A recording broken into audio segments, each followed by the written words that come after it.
Snape's workplace sensitivity training. The letter arrived on a Tuesday morning during breakfast, delivered by what appeared to be the most apologetic owl in wizarding history. The bird practically prostrated itself before Professor Snape as it dropped the official Hogwarts letterhead onto his plate, then immediately flew away as if it feared for its life. Snape opened the letter with his usual dramatic flair and read it aloud in a voice that could have curdled milk. "Professor Snape," he began, his voice dripping with disdain, "following several parent complaints regarding classroom language and teaching methods, you are required to attend mandatory diversity, equity, and inclusion training this Saturday at 9 a.m. in the Great Hall. Failure to attend will result in disciplinary action. Sincerely, Professor McGonagall, Deputy Headmistress." The entire Great Hall had gone silent. Even the ghosts stopped their usual morning gossip to listen. Snape slowly folded the letter, his dark eye scanning the room like a predator looking for prey. When he spoke, his voice was deadly quiet. "Oh, hell now." Professor McGonagall, who had been pretending to read the Daily Prophet, looked up with obvious dread. "Severus, perhaps we could discuss this privately." Nah, Snape interrupted, standing up from the high table. "You're really gonna make me sit through some bullshit sensitivity training because some Karen-ass parents can't handle how I teach my class?" Several students started snickering. Harry noticed that none of the other professors were attempting to correct Snape's language, though Professor Flitwick looked like he might faint.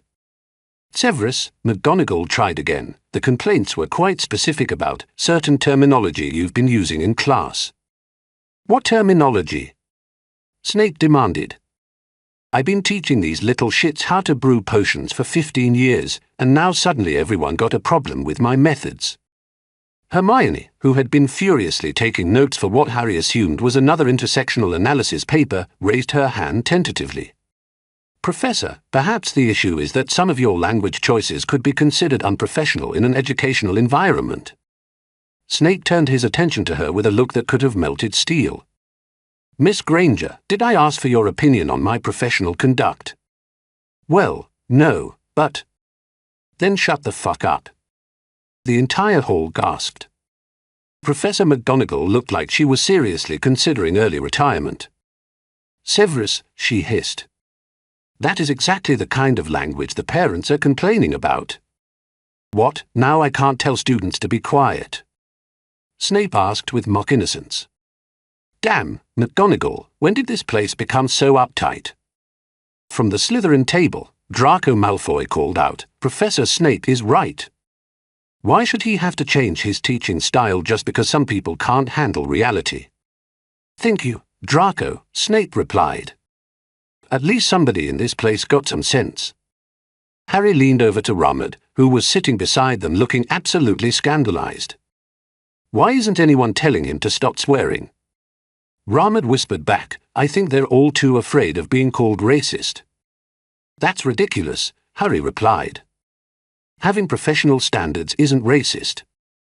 "Tell that to Professor McGonagall." Ramad nodded toward the high table, where McGonagall was having what appeared to be a nervous breakdown. Saturday morning arrived with all the enthusiasm of a funeral procession. The Great Hall had been transformed into what looked like a corporate conference room, complete with a projector screen and comfortable chairs arranged in a circle, and a table full of organic snacks that nobody wanted to eat. The diversity trainer was a cheerful witch named Professor Bubbles, her actual name, apparently, who had the kind of aggressively positive energy that made you want to hex yourself just to escape. "Good morning, everyone," she chirped as the reluctant professors filed in. "I'm so excited to be here today to talk about creating inclusive spaces and examining our unconscious biases."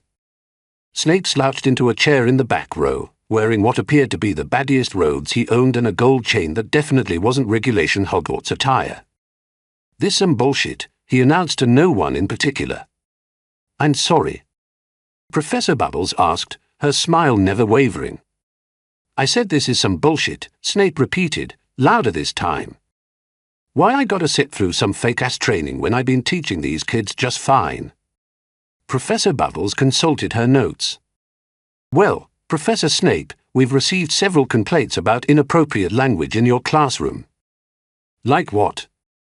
Well, according to these reports, you referred to a healing potion as that good medicine and told students to cook that shit up real nice.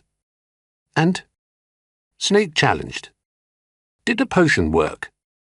That's not the point. That is exactly the point.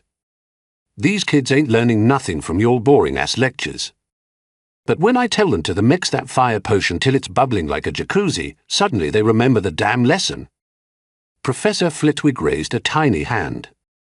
Perhaps there's a middle ground between overly formal language and whatever this is.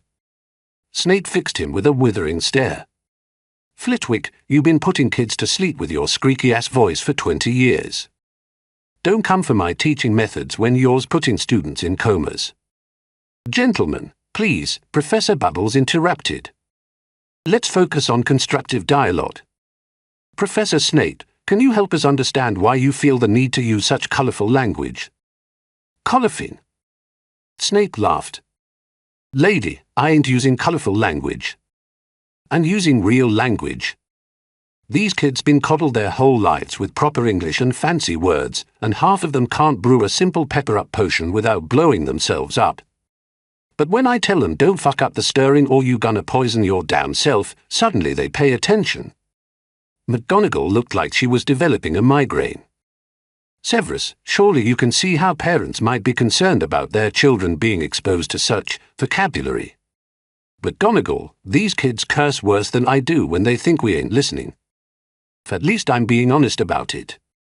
But there's a difference between acknowledging that students use inappropriate language and modelling it as a professor, Professor Bubbles explained patiently. Inappropriate according to who? Snape shot back. You're the same people who think calling someone articulate is a compliment. I know what you'll really think. The room went dead silent. Professor Bubbles' smile faltered for the first time. I'm not sure what you mean by that, Professor Snape. Sure you don't, Snape replied with a knowing look. Look, here's the deal. I'm the best potions master this school has ever had. My students got the highest OWLS scores in the subject for the past 10 years running. Parents send their kids here specifically because they want them in my class. But now you'll want me to change my whole teaching style because some uptight-ass parents can't handle that I don't talk like I'm reading from a textbook. It's not about changing your teaching effectiveness, Professor Bubbles insisted. It's about creating a respectful learning environment. My classroom is respectful. Them kids respect me because I keep it real with them. They know I ain't gonna bullshit them or sugarcoat nothing. When little Longbottom almost poisoned himself last week, I didn't say, oh, Neville, perhaps you should reconsider your stirring technique. I said, boy, if you don't slow down and stop acting like you stirring cake batter, you gonna blow us all to hell. And guess what? He ain't made that mistake again. Professor Sprout, who had been quiet until now, spoke up hesitantly. But Severus, surely you can understand how that might be intimidating for some students. Intimidating? Professor Sprout, these kids about to graduate and go out into a world where dark wizards trying to kill them, employers gonna discriminate against them, and the ministry gonna treat them like shit. You think I'm doing them a favor by pretending everything is sunshine and rainbows? There's a difference between preparing students for reality and traumatizing them, McGonagall said weakly. Traumatizing? Snape laughed so hard he started coughing. Lady, if my teaching traumatizes them, they ain't gonna survive their first day in the real world. At least when I'm hard on them, it's because I want them to succeed. The world ain't gonna give them participation trophies for trying. Professor Bubbles cleared her throat. Let's try a role-playing exercise. Professor Snape, imagine you're teaching a lesson on Veritaserum. How would you typically explain it to your students? Snape grinned. All right, that. Listen up, you're. Today we making some truth serum, which is some powerful shit that'll make you spill all your business whether you want to or not. This potion ain't no joke. 3 drops of this and you'll be telling everyone about that time you wet the bed when you were 12 and still sleep with a teddy bear. The other professors looked horrified, but Snape was just getting started. Now, the main ingredient is hellebore essence, which smells like straight garbage but works better than any interrogation. You gonna at it drop by drop while stirring counterclockwise, and if you mess up the timing, this shit gonna be weaker than Lockhart's bitch ass. Professor Snape, Professor Bubbles interrupted. Could you perhaps rephrase that using more appropriate language? You want me to rephrase it? All right. Snape cleared his throat and spoke in an exaggerated posh accent. Today, my dear students, we shall be brewing Veritaserum, a most potent truth-telling potion. The primary ingredient is hellebore essence, which possesses a rather unpleasant aroma but provides excellent results. One must add it carefully while stirring in a counterclockwise motion, lest the potion lose its efficacy. He dropped the accent and looked around the room. There. You're happy? Now tell me which explanation you gonna remember better. The uncomfortable silence that followed was answer enough. That's what I thought, Snape said smugly. Look, I get it. You'll want this place to be all proper and professional.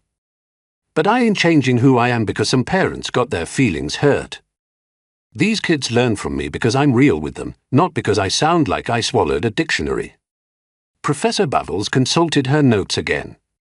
Well, perhaps we could find some middle ground. Maybe avoiding certain words while maintaining your authentic teaching style. Which words? Snape asked dangerously. Well, the profanity, obviously. Be specific. Professor Bubbles looked extremely uncomfortable. Well, the F word, for instance. Suck. Yes, that one. What about shit? That too. Damn. Preferably not. Us. Please now. Snape leaned back in his chair. So basically, you want me to talk like a robot. Not a robot, just more professionally. Lady, I am professional. I show up, I teach, my students learn. Just because I don't sound like I got a stick up my ass don't mean I ain't professional. McGonagall finally found her voice. Severus, the school has a responsibility to maintain certain standards. What standards? Snape interrupted. The same standards that let Lockhart teach defense against the dark arts? The same standards that got a giant spider living in the Forbidden Forest. The same standards that let kids get petrified last year without shutting down the school. He had a point, and everyone knew it. This whole meeting is some performative bullshit, Snape continued. You'll don't actually care about my teaching methods. You're just scared of them parents pulling their kids out and taking their money somewhere else. Professor Bubbles tried to regain control of the situation. Professor Snape, I think you're being unfair. This training is designed to help all of us create more inclusive. Inclusive of what? Boring-ass teaching that puts kids to sleep? Look, I've been the only black professor at this school for 15 years. You'll think I don't know about inclusion? But I ain't gonna water down my teaching style to make some uncomfortable white parents feel better about their kids learning from someone who don't look like them. The room went so quiet you could hear a pin drop. Professor Bubbles looked like she wanted to disappear. I think, McGonagall said slowly, perhaps we should take a break. Nah, we done here, Snape said, standing up. I got potions to grade and lessons to plan. You can keep playing pretend about diversity and inclusion, but I got real work to do. He headed for the door, then turned back with a grin. Oh, and next week I'm teaching the 7th years how to brew Felix Felicis. I'm calling it that liquid luck shit that makes you feel like you can do anything. You'll got a problem with that, take it up with Dumbledore. As the door slammed behind him, Professor Bubbles turned to the remaining staff with a shell-shocked expression. Well, she said weakly, that was educational. Professor McGonagall buried her head in her hands. I need a drink. It's 9:30 in the morning, Professor Flitwick squeaked. I don't care. Meanwhile, word of Snape's performance had already spread throughout the castle. By lunchtime, students were placing bets on what he'd call his next potion lesson. The current favourite was Polyjuice Potion, that identity crisis brew that'll have you looking like someone else's problem. Harry found the whole situation hilarious, especially watching the other professors trying to figure out how to handle Snape without looking racist. Hermione, predictably, had written a 12-page analysis on power dynamics and linguistic authenticity in educational settings, which nobody had asked for but she distributed anyway. You know, Ramad said as they walked to Potion's class that afternoon, maybe Professor Snape has a point about keeping it real. Don't even think about it, Harry warned. The last thing we need is you starting to talk like him. But they were too late. As they entered the dungeon classroom, Snape was already at the blackboard, where he'd written the day's lesson in his distinctive scrawl. Today's potion, that healing shit that fixes whatever's wrong with you, also known as Essence of Dittany. He turned to face the class with a satisfied grin. All right, y'all, let's cook up some medicine. And if any of your parents got a problem with how I teach, they can kiss my black ass. The class erupted in laughter, and Harry had to admit, whatever else you could say about Professor Snape, his lessons were definitely unforgettable.